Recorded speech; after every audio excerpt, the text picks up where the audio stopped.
여러분들이 글을 여러 번 읽어 보셨겠지만 당연히 쉬운 말들로 누가 잡아내는가, 이게 관건이 될 수밖에 없습니다. 자, 항상 글을 읽을 때 첫 번째, 두 번째, 세 번째, 네 번째 글의 흐름의 과정을 쭉 잡아내시고요. 글이 어떻게 전개가 되는지, 또 글에 대한 어떤 포인트들을 내가 잡아내야 되는지, 이 부분을 빠르게 한번 스캐닝 하시고, 문단번호 좀 쓰실 수 있으면은 1번, 2번 이런 식으로 문단에 대한 번호 잡아내시면 좋습니다. 현실이라는 말 정말 중요합니다. 걸리버 여행기, 그리고 소인국과 거인국, 그리고 걸리버와 같은 인간. 그러면은 여러분들은 같다라는 말은 항상 신경 쓰시면은 걸리버가 1이 되는 거죠. 1. 소인국은 1보다는 작아지니까 분모가 들어오는 거고요. 거인국은 1보다 커지니까 12배가 되는, 그거가 이제 뒤에 나오는 내용들입니다. 작다, 크다라는 말이 왜 중요하냐면은 보통 이제 이런 거를 대비 이렇게 잡는데, 큰 것과 작은 것은 어떻게 보면 공존하고, 그 큰 것과 작은 것을 판단할 수 있는 걸리버 1, 숫자 되게 중요합니다. 그리고 현실 정말 중요합니다. 같다라는 말, 우리가 이제 소설을 허구라고 하는데 소설 속, 현실 속, 그 다음에 속, 정말 중요한 단어고, 물음표는 항상 체크를 해 놓으세요. 여러분들, 이게 왜 중요한 습관인지. 문학이든 비문학이든 질문에 대한 부분은 항상 중요합니다. 질문이 중요하잖아요. 그렇죠? 답도 중요하지만 질문에 대한 거를 놓치시면 안 됩니다. 현실에서 왜 불가능하냐? 소설에서는 가능한데. 현실, 바로 몸과 관련되어 있습니다. 우선 면적 부피, 즉 과학. 다른 말로, 현실을 다른 말로 잡아드릴게요, 여러분들. 면적 부피와 관련된 바로 요것 때문에 그런 거죠. 현실하면은 과학 연결할 수 있으시겠죠. 이거 되게 중요한 사고입니다. 관계를 살펴볼 필요가 있다. 예를 들어 각 변의 길이가 1m인 주사위와 표면적 6개 정육면체니까, 그쵸? 6제곱미터, 부피 1세제곱미터. 변의 길이를 2배로 늘리면은 여기서 변의 길이니까, 변의 길이가, 각 변의 길이가 1m고 변의 길이가 2로 늘어나는 거죠. 그러면은 제곱, 세제곱. 식을 그대로 대입하는 거는 충분히 할 수 있고, 즉은 다시 말해서니까 이걸 같다, 이렇게 잡아내시는 거고요. 그 다음에 또 L배, 길이는 이렇게 잡아내십니다. 길이가 이제 걸리버로 가면은 키가 되는 거죠. 길이가 L배 길어지면은 면적 L의 제곱, 길이의 제곱, L의 세제곱, 부피는 세제곱. 자, 그러면은 여기다가 2를 써줄 수 있죠. 2, 3. 1, 2, 3. 여러분들이 생각을 어떻게 끊임없이 할 수 있느냐는 거는 여러분들의 능력이 되는 겁니다. 저 같은 경우는 이렇게 또 잡아 드릴 수 있을 것 같네요. 비례에서 커진다. 자, 이 비례는 우리가 좀 더 다른 차원의 비례가 되는 거죠. 보통 정도 때 나타나긴 하지만 이 세 가지의 경우가 상황에 따라서 같을 수도 있지만 다를 수도 있다. 그래서 이 비례에 또 생각을 해 보실 필요 있습니다. 이러한 법칙, 이꼴 면적 부피 법칙이라고 한다. 이러한이라는 거는 길이가 1배일 때 표면적이 제곱으로, 부피는 세제곱으로 바뀌는 거가 이러한이죠. 그쵸? 이 법칙, 밀도가, 자, 밀도는 빽빽한 정도가 일정하고, 자, 형태 잡아드릴게요. 형태라는 말은 정말 중요합니다, 여러분들. 형태라는 거는 문법으로 가도 형태가 나오고요. 수많은 제시문에서 형태를 새롭게 정의합니다. 상황에 따라서 형태는 모양을 말합니다, 모양.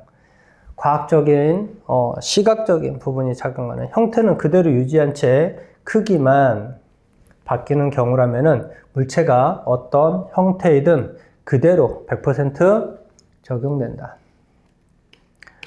자, 소인국과 거인국 사람들에게도 이 법칙, 면적 부피 법칙 적용할 수 있다. 그러면은 L, 그 다음에 L 제곱, L 세제곱, 그쵸?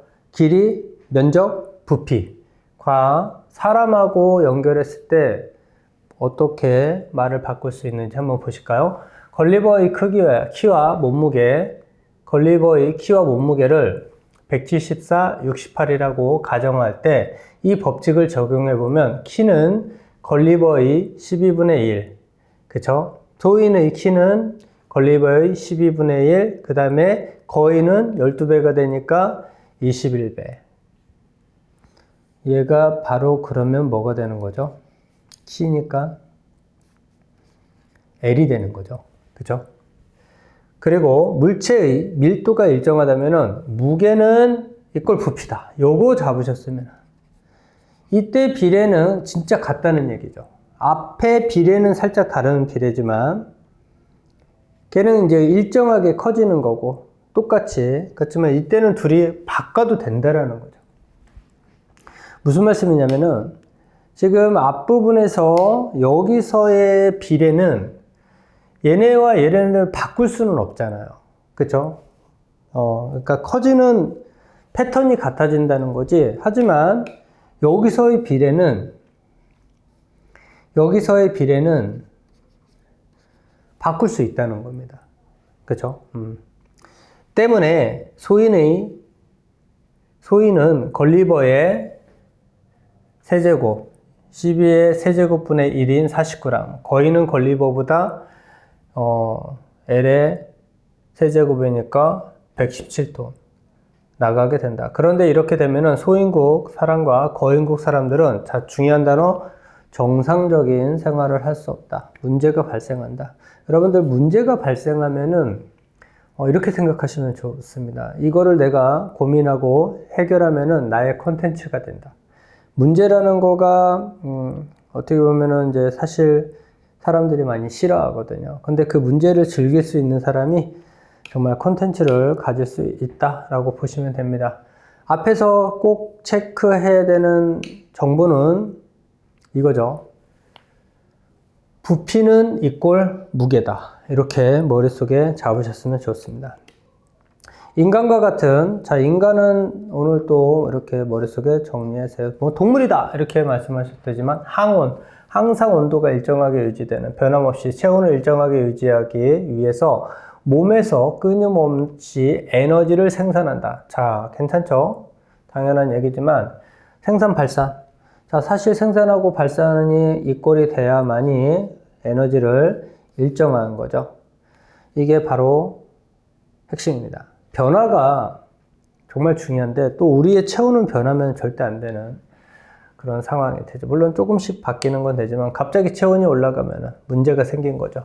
세포의 대사활동을 통해서 생산되는 열에너지, 생산은 항상 중요합니다. 여러분들 생산과 소비와 생산 또 항상 체크해 주세요. 이런 말들이 바로 여러분들이 쉽게 생각할 수 있는 말들입니다.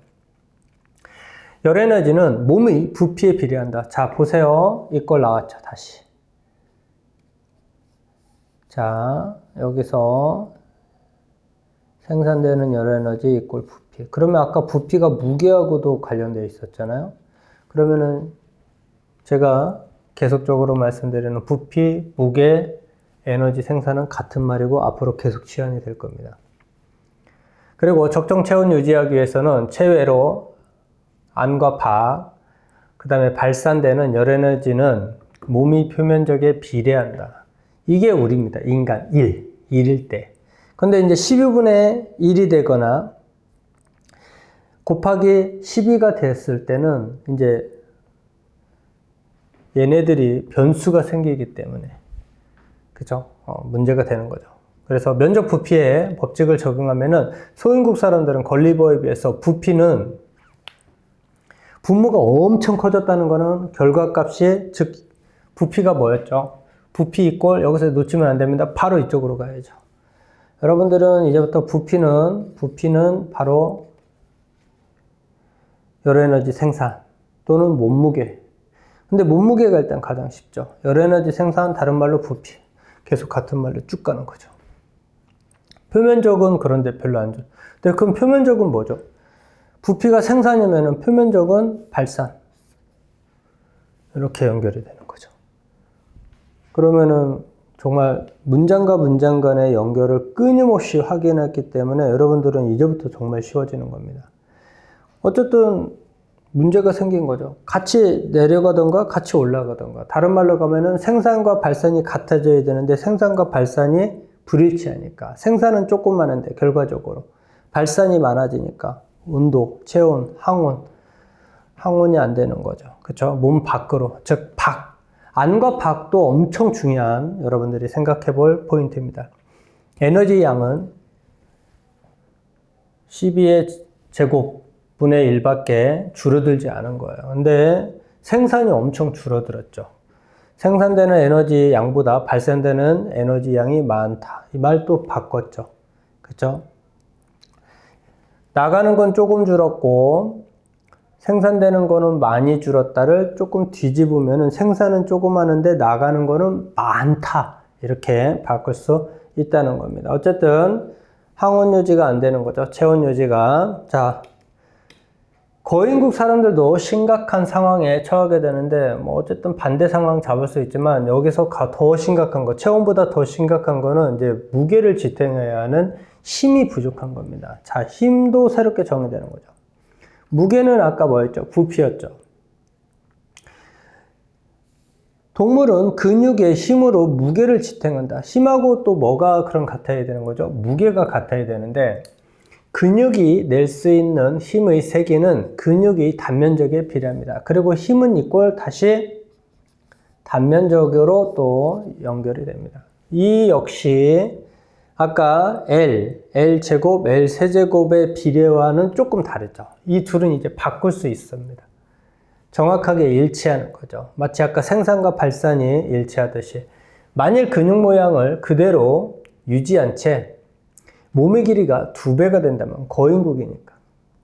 길이가 2배가 되면은 면적 부피에 따라서 4배로 커지고 12배 커지면은 더 크기 때문에 다리의 힘이 세기는 제곱이 됩니다. 맞죠?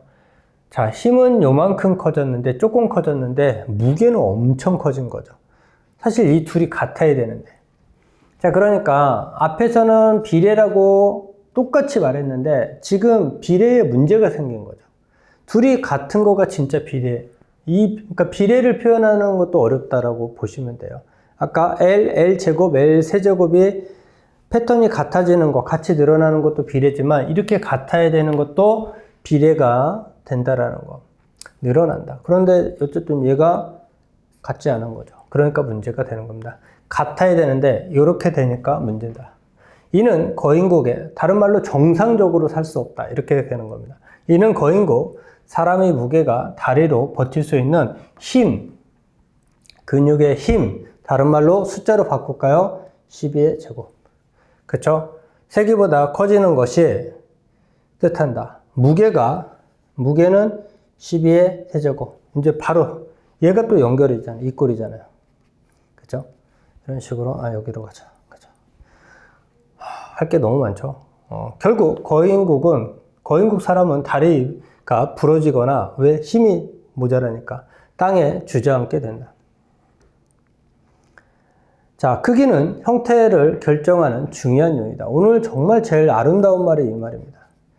크기는 형태를 결정하는 중요한 요인이다. 즉, 크기는 지금 1이 있었고 12분의 1이 있었고 곱하기 12배가 있었습니다.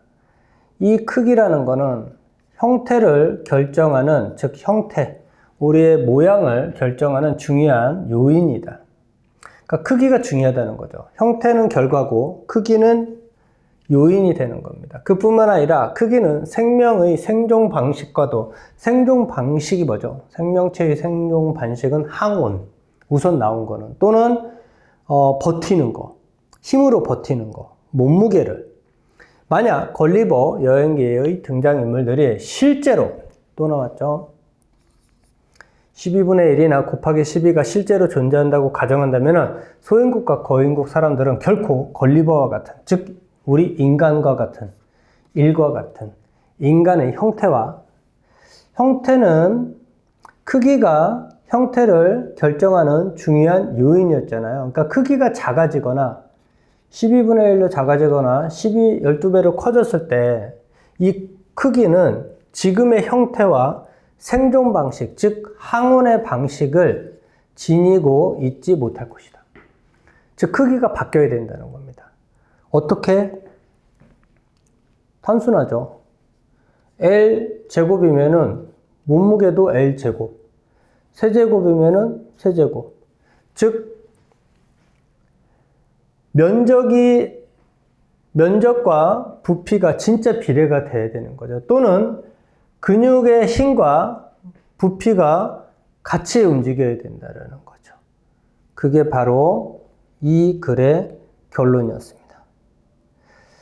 자, 너무 여러분들 재밌죠? 이게 이제 첫 번째 읽을 때, 두 번째 읽을 때, 세 번째 읽을 때, 네 번째, 다섯 번째, 여섯 번째, 일곱 번째 계속 읽으시면서 끊임없이 여기서 생각할 수 있는 모든 거를 다 뽑아내야 됩니다. 제가 지금 몇 % 정도 읽었을까요? 이 글을 한두 번 읽고 다 이해했다라고 판단하기는 쉽지 않을 겁니다. 그래서 끊임없이 제가 글을 읽어 드리는 겁니다.